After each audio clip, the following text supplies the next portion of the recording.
கையில் கொடுத்தது நிகழ்காலம் வரும் காற்றில் அணையா சுடர் போலும் இனி கந்தன் தருவான் எதிர்காலம்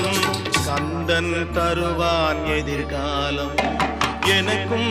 இடம் உண்டு அருள்